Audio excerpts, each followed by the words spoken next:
Stepney FC and Sporting Bengal legend Tharik Hussain spends his spare time doubling up as a broadcaster, journalist, travel writer and photographer. The BBC recently commissioned Tharik to record a fascinating documentary titled America's Mosques, a story of integration. Tharik travelled across America to find out what role mosques in America are playing in the modern day. His groundbreaking debut radio program has been shortlisted for the New York Festival's World's Best Radio Program. Welcome to the show. Thank you for having me here. Nice to meet you. Nice to meet you too. How long have you had the travelling bug? To be honest, the travelling bug, it's interesting that you introduced me with the tagline that I'm a Stepney FC player, because Stepney FC played a major part in the bug. You know, when we were younger, one of the main things that the academy back then did was to take us out to places like Denmark, Sweden, and even the USA to go and play in tournaments, and it's something we've continued to do. And that definitely played a major part in, giving me that desire to want to go and see the world, and especially with some of those tournaments. What was really fascinating about them is because they tended to be global football tournaments. The world came to you, so you didn't even have to go to see them. But then, once you have these conversations with Nigerians from Lagos, with Tanzanians, with even Calcuttans and that, and Brazilians, you become curious. You want to see where these places are that they come from. And I guess I've always been very into travel. And how did you find these experiences? I mean, these opportunities as a young East End lad, coming out from the East End and then travelling all over the world. How did you find them? Because, like you say, our background meant we didn't come from a culture of leisure travel. Holidaying wasn't something that was a part of the norm for us. You and I both know that the closest we came to travel was going back home. This was the only way that we would normally leave the country. If we were lucky, we might go on a school trip. If we were very, very, very lucky, you might have a football team like Stepney who's able to take you away. And even that was the exception. It wasn't the rule back then. So I felt extremely privileged to be able to see the world, But also the curiosity instilled in me from I've always been a big reader. Reading about the world, reading about different cultures, reading about different peoples, reading about, various histories, be it Islamic, be it European. That's really what fired this kind of, desire.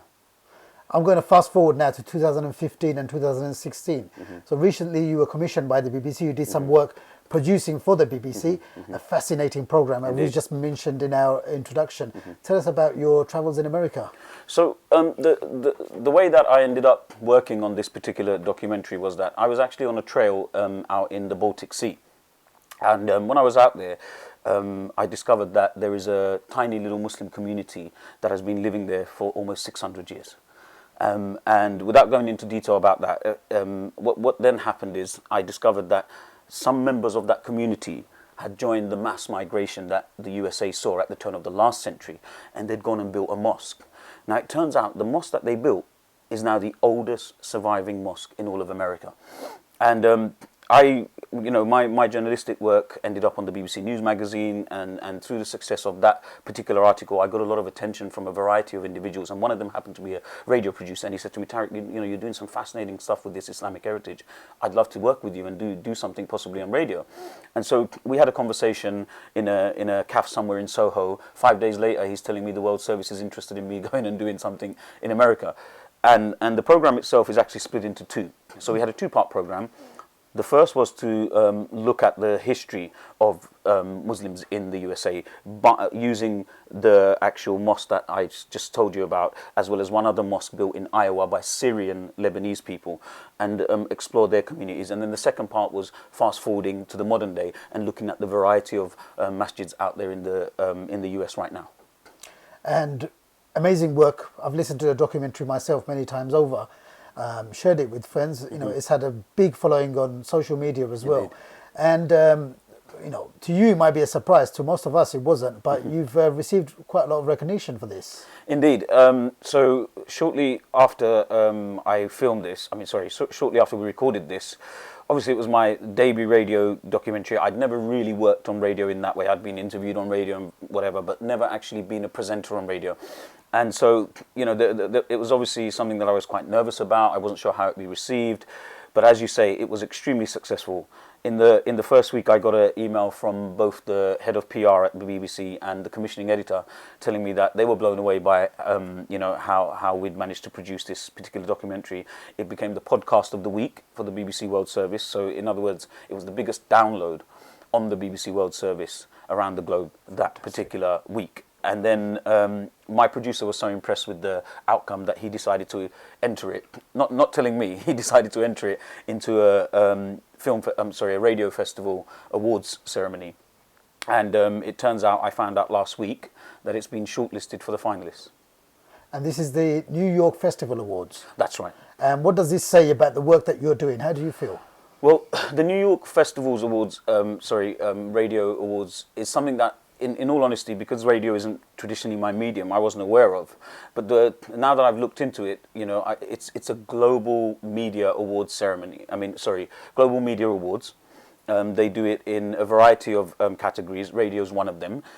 These are radio experts from all over the world. All the major radio stations from across the globe take part in it. So for me to be listed as a finalist amongst all of these institutes, very well established institutes, very well established production companies, independent companies, it's an absolute honor. But also, as you say, it says something about the people out there who are listening, and they're clearly interested in these positive stories about Muslims right now. Looking into the nitty-gritty of the program and what you've been doing out there in America, what would you say is the role played by mosques in America? There were two parts, as I said. So the first thing we realized when we went to for the sake of clarity, I'll call one the Baltic Mosque and I'll call one the Syrian Mosque. So when we went to both the Baltic Mosque and the Syrian Mosque, what we found is the mosques, and you and I can both relate to this, they played an unbelievably important role in the lives of those early migrants, largely because, they were migrants, and these mosques weren't just places where they went to worship. One of the quotes that the women that I interviewed there said to me, these mosques were like the bridge.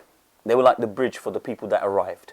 All those people that would arrive from the Baltic, that would arrive from Syria and Lebanon back then, they knew that if they came and found this mosque, they would find their people. They would find somebody willing to help them. Sometimes they might even need to crash in that mosque for a couple of nights, or somebody would take them away. Someone in the mosque might invite them to stay with them in their homes. They might help them get some work. There might even be somebody from their own village there. And this is something you and I can relate to, because the mosques of our community played the same role here early on in the UK. Fast forward to the, if we go to the second part of the documentary, and we're now looking at far more established communities now.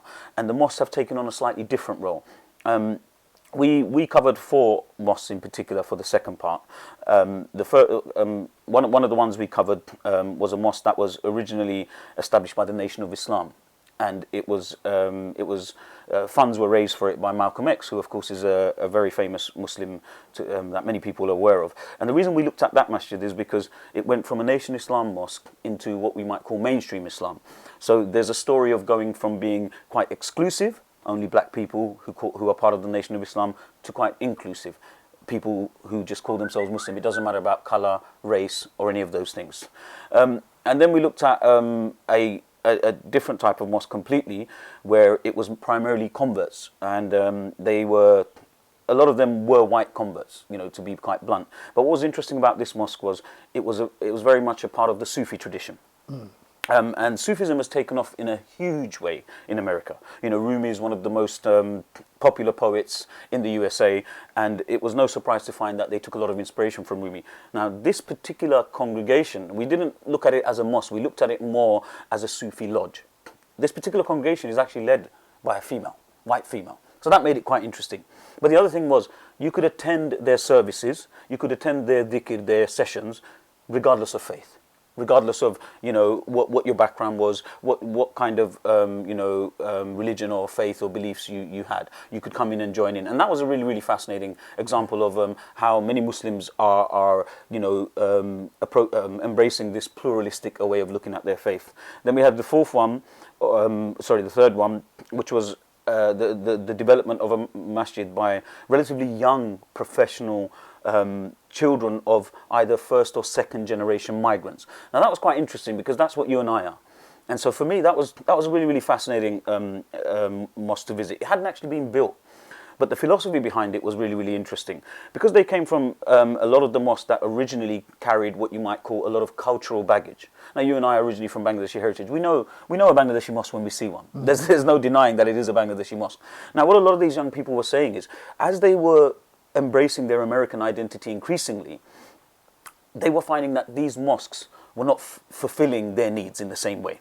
They often found them to be a little bit oppressive in some ways. You know, of course, they served fantastic purposes in other ways, but they felt a little bit judged sometimes when they went into these mosques. They felt like the mosques were often too culturally centric. So these guys were developing what you might call a far more American way of practicing Islam, or not so much practicing Islam, but a far more American Muslim identity. Right. And to be honest, there are examples of this going on in the UK as well. Now, the final mosque we went to, being a British Bangladeshi, I wanted to go and look at a Bangladeshi mosque in the US, because of course after Tower Hamlets, it's New York that has the largest Bangladeshi community outside of Bangladesh. And I deliberately picked one that I knew was Bangladeshi. It has the name Shah Jalal, which is always a bit of a indicator. You know, he's of course the most famous Muslim saint in Bangladesh, and it was very much a kind of what you might call a traditional Western Bangladeshi masjid. You know, many of the imams and the founders and the committee were first generation, or in the imam's case, he had been actually brought from Bangladesh to come and serve and lead the community. And again, we heard from some of the people that we interviewed the same kind of concerns about whether they were necessarily serving the community in the same way, but clearly for the elder community, they were serving the community exactly as they wanted it. So there was definitely a little bit of tension in that respect. And coming from the East End, British Bangladeshi background, how did you find swimming in such a pot of different cultures, ethnicities, faiths, outlooks? It was absolutely fascinating for me, you know, because as you're probably aware, my work before I did this radio documentary primarily focuses on the Muslim heritage of Europe. And so to go over to the other side of the pond, you know, was really, really interesting, because I didn't know if I was going to find something quite similar or if I was going to find something quite different. Now, America, from a kind of modern American cultural perspective, doesn't really have the same historical anchorage that we have here. You know, of course, we can talk about, you know, Native Americans and what have you. So it was interesting to see a culture and a community that was essentially probably about 200-300 years old at most, and to see how they were negotiating the different beliefs, the different cultural identities. But what made this trip even more interesting is it was in the midst of the in the midst of the Trump campaign. So the backdrop to all of this, you know, rushing around the 3 different states that we went to, we were constantly hearing Donald Trump making his stake in his claim for, you know, to be elected as the President of the United States of America. So that gave it a very interesting twist in that moment. And you could see that there was clearly division there. There was a lot of, you know, suspicion as well of what Muslims are about. But at the same time, what I found, the Muslims themselves were very proudly American. You know, it wasn't just we're Muslim and America's against us. They saw themselves as one in the same. You know, and I think that's essentially because of the fact that America, the entire population is more or less migrants. So these are all migrants who came there, the white, the black, the Asians, the Arabs, they're all migrants. And so from a very early stage, these people saw that the one thing they had in common was that they were migrants. So it's easier for them to embrace that American identity. So even when I met a Bangladeshi, when I met a Pakistani, when I met an Arab, what I found really, really fascinating that was a contrast to the UK is, over here, a lot of Muslims, they have issues with calling themselves British or English. You know, some more will be willing to accept the British identity, but very few will say I'm English. Whereas over there, there's not that issue. You know, Muslims are very proudly American. And I think there's also the whole thing about the fact that America didn't have the same involvement in the colonial experience as well, whereas Britain did. And most of us are post-colonial migrants. We come from the countries that Britain once ruled, and we carry that baggage as well. As a travel writer, broadcaster, how important is it to have a captive audience? To have a captive audience is essential. You know, for me especially, there's a lot of travel writing out there. There's a lot of travel blogging out there. The world has got much, much smaller. Travel has become much, much cheaper. So actually there's absolutely millions of people blogging all the time. And a lot of the time they're saying stuff that most of us can look up quite easily or find somewhere, or you know, stick it into the Wikipedia, stick it into Google, or there's plenty of websites that will give that information. For me, the reason I need this captive audience is because primarily my travel is concerned with exploring a Muslim heritage that I believe the modern Muslim has absolutely no idea about. But beyond that, I also believe that it's essential he or she knows this heritage to feel more anchored in the West. Because a lot of my Muslim heritage travel is focused to the West for a very specific reason. I am from the West. My children are from the West. My children are going to be living here. They're going to be staying here for, you know, for the rest of their lives, and their children and so on. And this was also the interesting thing when I visited a lot of these older communities in America. For me, it was like looking into the future. These were communities that were set up at the turn of the last century. They are 4 or 5 generations on, okay? And they arrived the same way my father arrived. And their children are obviously 4 or 5 generations on. For me, it's like, this is what my great-great-great-grandchildren's family will be like. And it was interesting to see how they'd held on to any sense of identity from a cultural perspective, how they'd held on to any sense of identity from an Islamic perspective, from a, you know, all of this was very, very fascinating. And one of the things that I found and I felt was quite sad, and this is what has motivated me even more, is the vast majority of them in that particular example weren't aware of their heritage. And I think it's a big problem for the Muslim community. We don't value heritage. We don't value, and earlier I mentioned Malcolm X, and one of the most famous, most inspiring quotes that I heard as a young boy about Malcolm X was the fact that he would often say, and it's understandable coming from a man who didn't know where he was from, he would say, you never quite know where you're going until you know where you've come from. And I think for Muslims, that's a big issue. Of course, we, you know, don't get me wrong, we always try to connect with the Prophet and the companions, but then we seem to bypass all this massive wealth of Islamic heritage in the middle that has so much to teach us as well. And I think we neglect it at our own peril. And on that note, what should people do, or what can people do to awaken this interest in their heritage and history? Do you mean through travel or generally? Generally. Generally read, you know, watch documentaries. You know, there's a lot, whilst I've said to you we're ignorant of it, we're also in a very wonderful position where media is extremely widely available, it's freely available, there's lots and lots of exciting, interesting people doing lots of things on the internet. They often tend to be in the kind of niche media avenues. So you'll often find individual bloggers like myself, individual writers that are doing these really, really interesting things about Islamic heritage. So go and explore those. You know, go and read these things. Go and watch these little documentaries. Follow these people on Instagram, on Twitter, and everything else. Because there are a lot of people that are realizing this. But also, when you travel yourself, you know, it's not gonna be difficult to pick up a guidebook or just throw in something into the search engine and see if there is something worthwhile in the very area that you're traveling to. Because I tell you right now, every single corner of the planet seems to have something that is connected to our Islamic heritage in some way, shape or form. Even the Americas, as we've seen. And we're just talking about the recent history. You know, there's one of the fascinating things that I came across while I was out there is this claim that the entire South American continent is littered with Islamic heritage that needs to be explored and clarified, confirmed. Because of course, it was Spain that went to South America. And they went there shortly after they took over from Muslims in Spain. So that cultural heritage was still in their midst. And there's lots and lots of theories about loads of Muslims that went along with Columbus and those that came later. So every single corner, the point I'm making is every single corner of this planet has some kind of Islamic heritage. And it helps us to anchor ourselves. You know, it helps us to understand who the great people were of the past. And inevitably they inspire us today as well. You've taken some giant leaps in a very short space of time. What does it mean to you as an individual to have been shortlisted for such a prestigious award? I think for me, it's almost like a legitimizing of what I'm doing. You know, I started doing what I was doing because I believed it needed to be done. I believed it was something that was being neglected.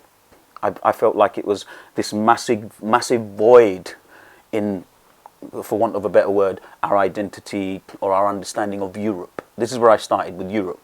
I felt like, you know, Europe has this this overt notion that the heritage in Europe is primarily Judeo-Christian. This is what you hear, okay? I began to ask myself, how can this be when there's 1400 years of Islamic history here? And so for me to get this award, the award is secondary, you know. Of course it's wonderful. It will give me, you know, we live in a world where you have to do certain things to get recognized. You have to have certain networks. Certain doors have to be opened. You know, the BBC door was only open because I happened to get an article on the BBC News magazine. Now that I've got an award, I'm hoping other doors are going to open.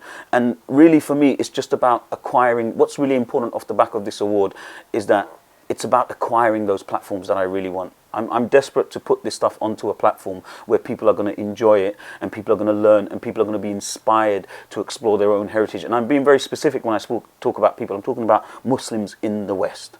You know, Muslims in the West, I want them to be inspired to go out there and look for their heritage, because it is theirs. We might originally be from Bangladesh, but we are now people of the West. So why aren't we exploring what Muslims in the West have done? Why aren't we going and meeting these Muslims who are 600 years old, 500 years old, 200 years old, whatever they are? This is our community now as well. It doesn't have to be a case of, you know, I'm going to choose the Muslims in the East over the West. Embrace it all. Embrace it all. Don't just choose the history of the East and neglect the Muslim history of the West. Embrace it all, and let's reorientate this idea that, you know, Europe is primarily Judeo-Christian.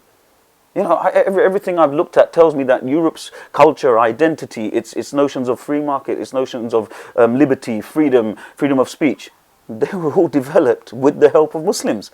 Let's take pride in this. Let's claim this, and then let's feel proud of being who we are right now as well. How many countries have you visited? Are there any particular memories, magic memories I should add, that you would like to share? I think the countries, I don't really count them or tick them off the way my wife does, who's very much a kind of, you know, right, I've done that many now.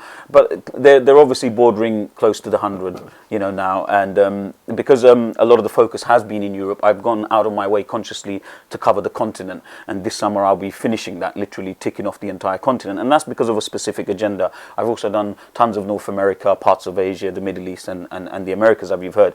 Now, in terms of inspiring moments, a lot of people that are watching who are increasingly become conscious of this will know what I mean when I say Spain was fantastic. Spain was phenomenal because it was a moment of great awakening for me.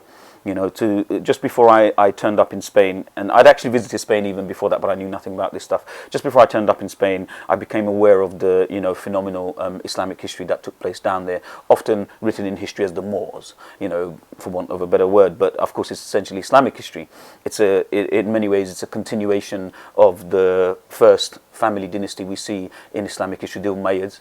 They turned up in Spain, and they developed this phenomenal culture of you know, intellectual traditions, academic traditions, tolerance, and so on and so forth. But for me, the reason why this was such an inspiring moment is I finally realized that the shoulders, the shoulders of the giants, that the Renaissance, the Enlightenment, these wonderful, you know, moments in European history, I realized that they were standing on the shoulders of these guys.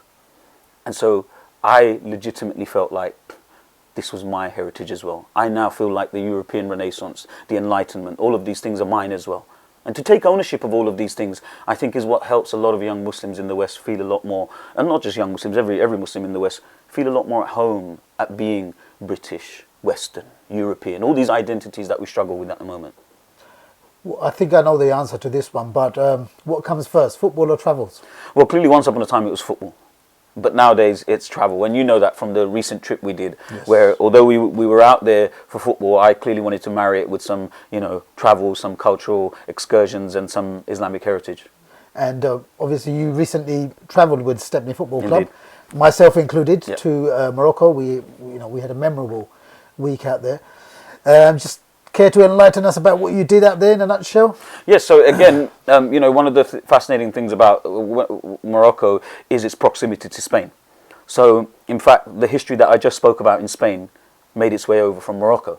So, as you probably recall, I dragged you along to Kairouan University, which is, according to the Guinness Book of Records and the UNESCO World Heritage Institute, this is the oldest diploma awarding university, continuously diploma awarding university in the world, founded by a woman. So lots of things to be proud of. But for me, it was also seeing the continuation of those Muslims that eventually came to Spain. And you saw that in the art, the architecture, the style. It was very Andalusian, as they call it.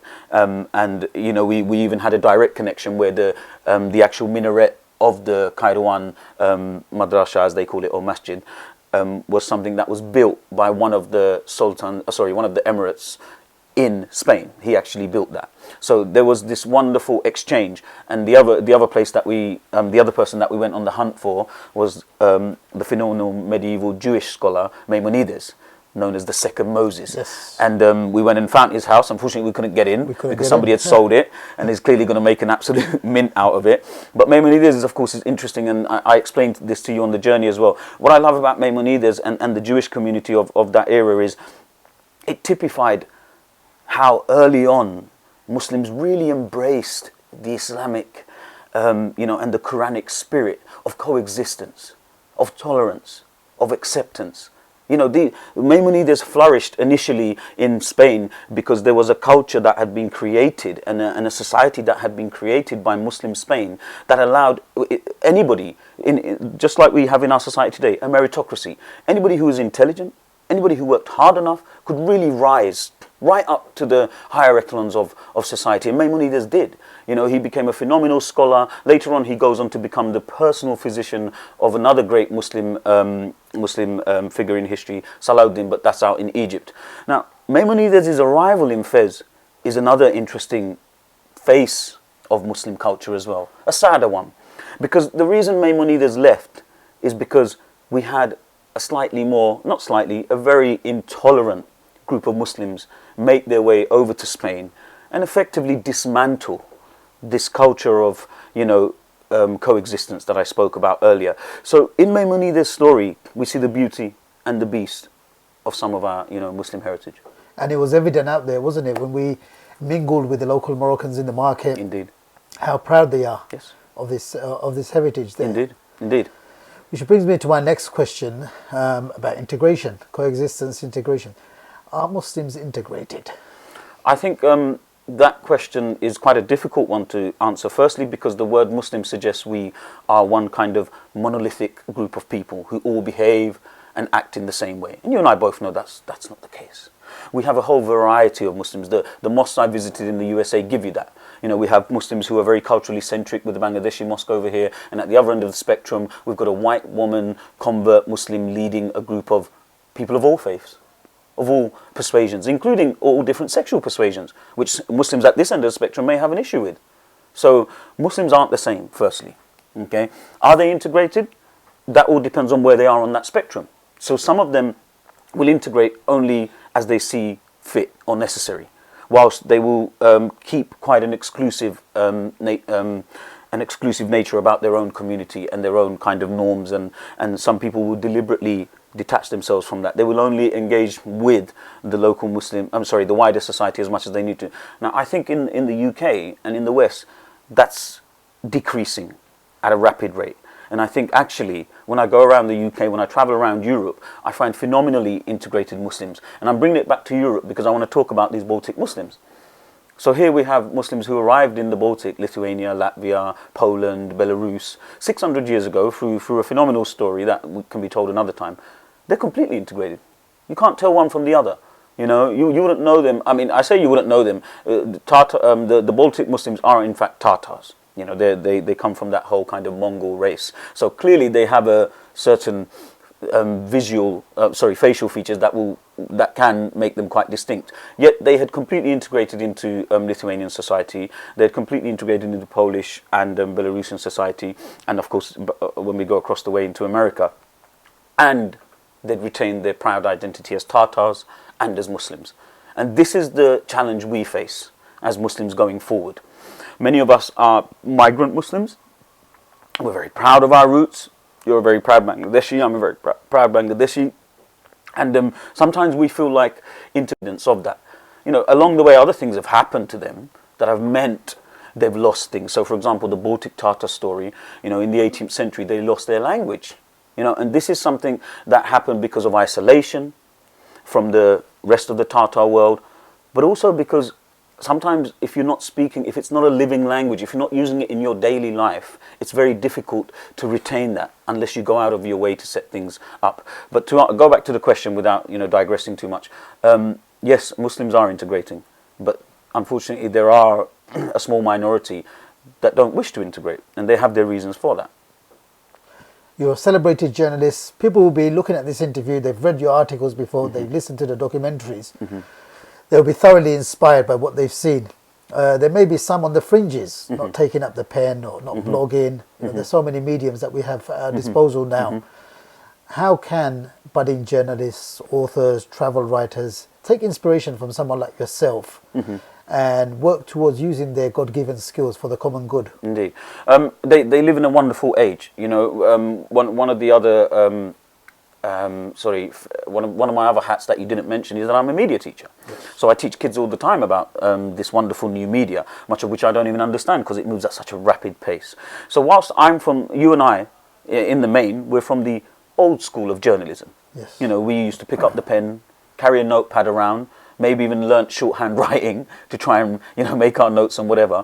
But journalism has you know, completely been revolutionized with the internet and this new technology. You know, you can grab a phone and do a on-location video blog. I think they call them a vlog, and someone's laughing right now, I'm sure, thinking this guy is really old because it probably is a dated term. Okay, but you know, you can set up your own YouTube channel. You can set up your own, you know, Instagram accounts. You can do tweets where you can use videos. You can use, you know, photos with sound. There is a wealth of ways in which you can excite and inspire other people about your travels, if that's what you want to do. And it is easy. That's the key. It's not like once upon a time where you would have to, you know, lure the interests of major media platforms such as the BBC, the Guardian, the Telegraph, whatever. You don't have to do that to get your voice out there. You can be a guy on your own, sitting in your room with a computer, and in an instant you can put it out there for the world to see. But how you generate that interest, of course, is the new challenge. So whilst the platforms are there now, the challenge, as I tell my students, is that just because you've put your travels up there and you've said something interesting doesn't mean anybody cares. So you have to find a way to make them care, and that's the new challenge. To find a hook. Yes, to find a USP, as they say, a unique selling point. Yes. Right. The work that you do, I mean, you've been to America, you've travelled various parts of the world. You're interacting with people on a local level, students at, you know, at the institute where you teach. How's been the response to your recent travels to America, and generally about the media work that you do? The response has been overwhelmingly positive, both from people who aren't Muslim and from people who are Muslim. And I suppose what's surprised me, and I don't know why I'm surprised, to be honest, is the wonderful warmth reception from people who aren't Muslim, who are excited about all this stuff, you know, who are really happy to have someone out there, you know, doing their best to sort of put out positive Islamic stories of the past and of the present. And you know, the plaudits I'm getting from people across the globe who aren't Muslim is probably one of the most interesting, one of the most I suppose it's the thing that makes me the happiest. But at the same time, on a local level, you know, every day when I bump into somebody and they might have seen a video of mine, they might have heard the radio documentary, they might have read an article.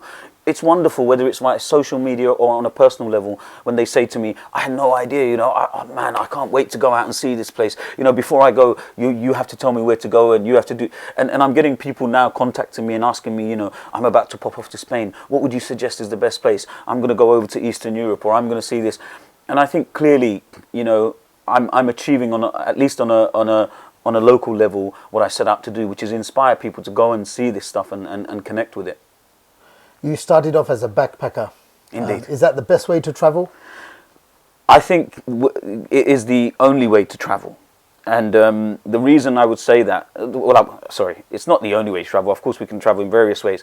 But the kind of travel that I do, I think backpacking is a term that's often associated with it. But what I would call is independent travel. And independent not meaning on your own necessarily, because of course, you know, the world's quite a big place and it can be a dangerous place. Independent meaning, you know, you don't stick to the trodden path all the time. You go out of your way to leave that hotel room, to leave that beach resort. I think, you know, people need to distinguish between travel and holiday. And I think there is a distinction. And we all need both. We need both, you know. Sometimes when I go away after working all year, I do just want to sit there and do very little. Yeah, it's not very often because I tend to get up and want to go and explore something. And then there's travel. And travel is, I suppose, closer to what you're talking about when it comes to backpacking, which is how I, you know, set out on all of these journeys. And that's where you go and immerse yourself You go and immerse yourself in the culture, in the community, with the people. But you do it in a way where you are respectful as well.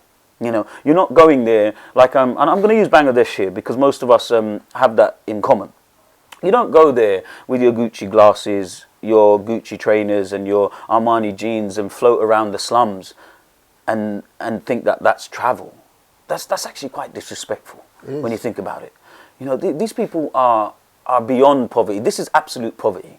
So if you are going to go to these places, if you are going to visit these things, be respectful. Try to see the world from their point of view. And you will notice that the best backpackers, and you and I come across them when we're on our travels, the best backpackers are the ones that try to be invisible. And they'll just sit there and watch the world go by. And if they do engage, they'll engage in a very respectful way. They'll even pick up one or two words through their guidebooks. Even if it's holding a guidebook, they're trying. They're making an effort. And it's through that kind of immersion, I think, in local culture that you can fully appreciate a country. You know, to turn up on Sharm el-Sheikh, which to me isn't even Egypt, you know, but at the same time it's a great place for a holiday. But I'm just saying, from a travel perspective, turn up Sharm el-Sheikh, spend your whole time eating fast food and eating what you think is Egyptian food and sitting in shisha cafes and sitting on the beach. You're not coming back and telling me that you've seen Egypt, even if you had an excursion to the pyramids. You haven't seen Egypt. Go and stay in an apartment in Cairo. Go and have, you know, full in downstairs and eat a falafel wrap and drink tea with, at night, you know, when all the older Caireans are out and they drink. Try and cross a Cairo road, you know. These are the kind of things that you need to do. And of course, it's not something you can just do. You can't just get up and do this. It does need a little bit of preparation. It needs a little bit of savviness and awareness. Otherwise, it can also be quite dangerous. So I'm not telling everybody to just grab a backpack and rush out the door. You know, you do need to be a little bit smart about this stuff. There's a wealth of information at your fingertips. Look up a few things. But also, and I'm not going to name any of these guidebooks because I don't want it to turn into an advertising scenario, but there are clearly phenomenal guidebooks out there. I can name one of them because I do work for them. So Lonely Planet, you know, fantastic guidebooks. They are written by people who walked every single inch of that city to tell you what is in that book. So it's very real and it's very up to date because they usually revise these editions.